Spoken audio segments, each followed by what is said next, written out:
Bonsoir à tous et bonne année. Bienvenue dans les experts du foot avec ce soir le coach Laurent Banide. Meilleurs vœux pour 2025, Laurent. Merci Christophe, également, pareillement pour tous les spectateurs. Qu'est-ce qu'on vous souhaite pour 2025? Santé d'abord pour tout le monde, pour tous les gens qu'on aime, et puis après le plaisir d'être ensemble. Et vous, jouez au ballon un peu, donnez des cours? Avec une hanche en titane, c'est difficile, mais je peux essayer. Meilleurs vœux à toutes et à tous. On va parler de Monaco, c'est mal parti. Pour l'instant, trophée des champions perdu 1-0 au Qatar face au Paris Saint-Germain. On parlera également de Marseille, pas mal, la passe de 5 pour Marseille qui joue aux fléchettes, ils mettent 5 buts à chaque fois en ce moment. Enfin, pas à chaque fois, mais presque. En tout cas, à la maison, ça va mieux pour l'Olympique de Marseille. On va débuter l'année, bien sûr, par ce résultat, le trophée des champions, le temps additionnel. On est maudit en ce moment, Laurent Banide. Qu'est-ce qui nous arrive dans les fins de match comme ça? Ben écoutez, c'était un match qui a été assez moyen par rapport Moyen, vous trouvez? Oui. Je trouvais que bon, c'était un match de reprise, donc c'était un petit peu difficile de rentrer dans le match. Après, je pense que sur les prestations, Paris mérite de gagner. Ils ont eu plus d'occasions que nous, ils ont un peu plus de maîtrise. Et on a été un petit peu en dedans sur les plans offensifs. Je trouvais qu'on manquait un petit peu de percussion, on manquait un petit peu de personnalité. Vous voulez dire qu'il manque toujours ce numéro 9 devant qui n'a pas été remplacé, c'est depuis le départ de Ben Yedder, c'est ça? Ben, je pense qu'il y a une absence, oui, il y a une absence de qualité dans cette équipe et c'est vrai qu'il nous faudrait un joueur qui soit un peu plus meneur, qui amène un peu plus de caractère. C'est ça, c'est le caractère qui manque pour vous, hein, devant. Il manque un petit peu de caractère devant et puis quelques certitudes par rapport à l'attaquant parce qu'on n'a pas trop d'habitude de jeu et bon, si on est toujours... on attend toujours l'exploit individuel. Oui, alors que vous êtes plutôt pour un ancrage dans la surface de réparation. À la Giroud à l'époque, quoi, quelque part. Là, on a Balogun qui est blessé, il ne faut pas l'oublier non plus. Hein. Tout à fait, oui. Non, mais j'aime bien. C'est vrai que j'aime bien l'avant-centre, le pivot qui permet de tenir les deux centraux et qui permet de libérer un petit peu les côtés. Et après, on a des certitudes par rapport à ce joueur-là qui décroche et on peut avoir pas mal de possibilités. Maintenant, il faut s'adapter par rapport à l'effectif et c'est vrai que on se cherche un petit peu offensivement. Parce qu'au milieu, on a une pièce maîtresse quand même, c'est notre capitaine qui est revenu. Heureusement, il n'était pas là sur le match de championnat face à Paris, on a perdu 4-2. Là, on a tenu la baraque quand même avec l'horloger suisse. Hein. Oui, c'est un très bon joueur, mais il peut jouer aussi derrière et de partout où il joue, il est bon. Ah, Zakaria, oui.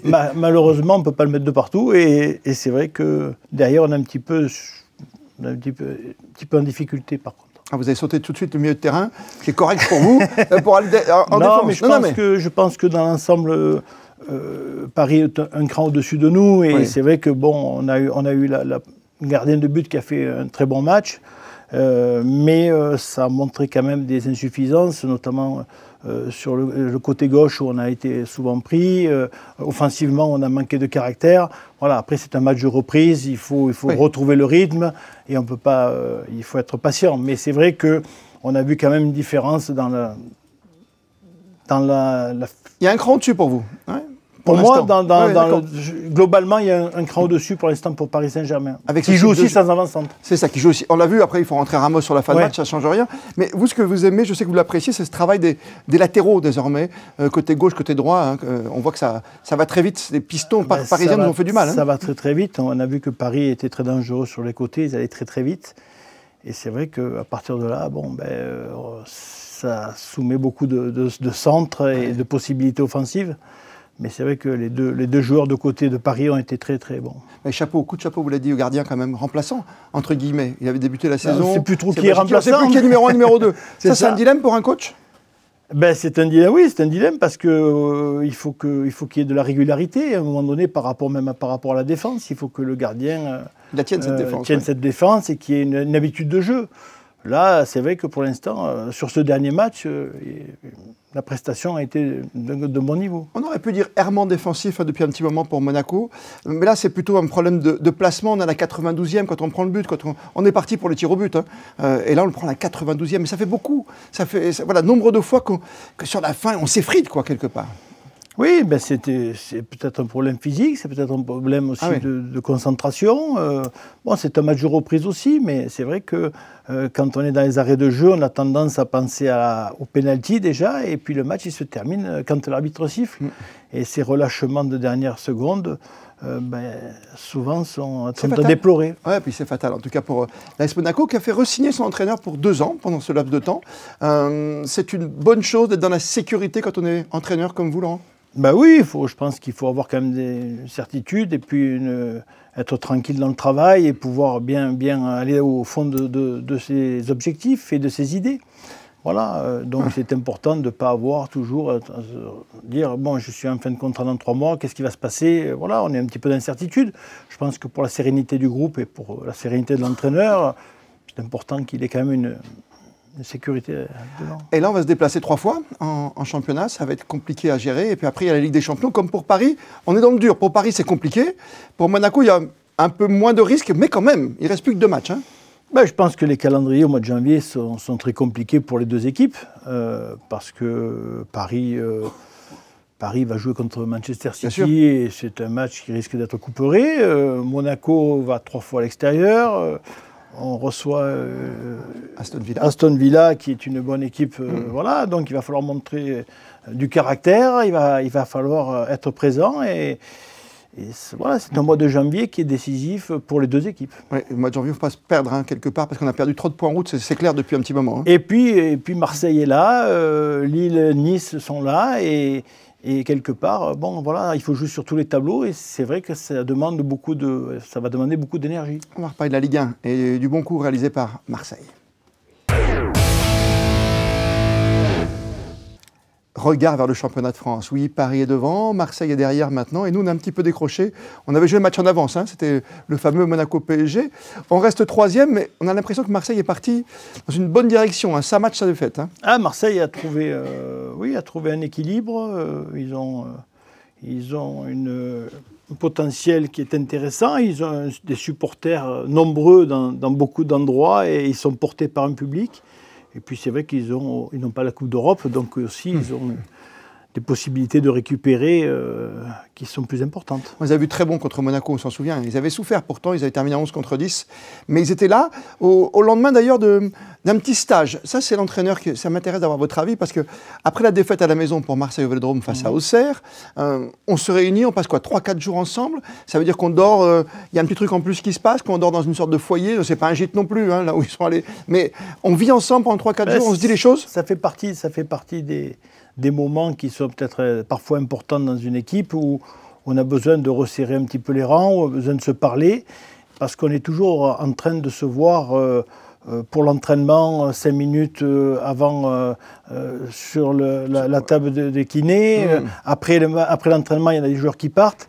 Et il n'y a pas trop de discussion, en fait. Et puis quand on part en match, on rentre à 3 h du matin, les gens rentrent.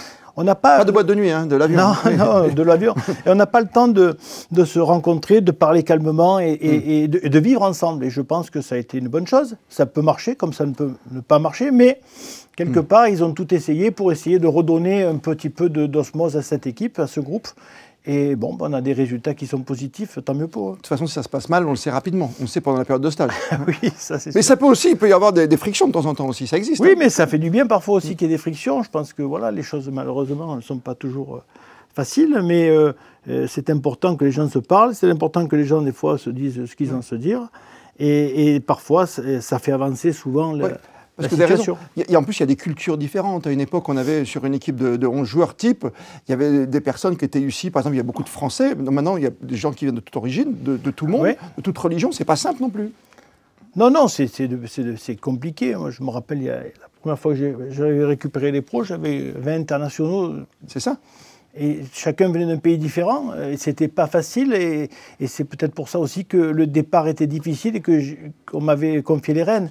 Et c'était difficile d'arriver à ce que tout le monde ait une même idée du football et essaye de faire l'effort pour l'autre. Ce petit stage qui fait du bien. On s'en souvient ici à Monaco. Ça me revient au moment où vous me parlez d'un Roland Courbis, vous savez, qui amenait tout le monde au casino, lui, d'un coup, un soir. Non, mais ça peut arriver, vous mangez la pizza après les matchs. Oui, quoi. mais écoutez, tous les moyens sont bons pour rire, pour être ensemble et pour donner une force à une équipe. On est loin derrière, on n'a que 3 points, on n'a qu'une défaite de retard, mais est-ce qu'on va les retrouver, ces Marseillais? Est-ce qu'on va rester en 3e position ou est-ce qu'on peut encore espérer monter plus haut cette année? Écoutez, on ne va pas juger l'équipe sur ce premier match de reprise. Oui. Maintenant, c'est vrai qu'on a un rendez-vous à Nantes qui est important parce que Nantes a fait le club bouleversé aussi par rapport un petit peu à la situation. Un coup, tu gardes ton entraîneur, un coup, tu changes pour un autre. Ils n'ont pas changé, celui qui doit venir, il ne vient pas. c'est quand même compliqué. Ils ont pris un bon gardien de but là, qui est revanchard. Donc voilà, ils ont fait un bon résultat à Lille. Donc on a un match déjà qui va être un petit peu compliqué à Nantes. Il faut bien le prendre et puis après on verra au fur et à mesure. Mais c'est sûr que bon, ce mois de janvier va être très déterminant de toute façon pour Monaco, puisqu'il y a le championnat, il faut rester au contact, parce que derrière ça pousse. Hein.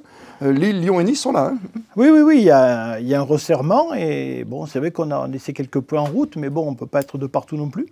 Mais il faut espérer, dès le prochain match, être d'attaque pour au moins rester derrière Paris Saint-Germain. Ce sera l'occasion de refaire le point dans les experts du foot dans 15 jours maintenant. La toute dernière question dans les experts du foot. On ne parle pas de mercato parce qu'il peut se passer des choses pendant toutes les heures et tout le mois de janvier. Mais il y a certaines équipes comme nous, peut-être, est-ce qu'on va aller chercher un attaquant à Monaco?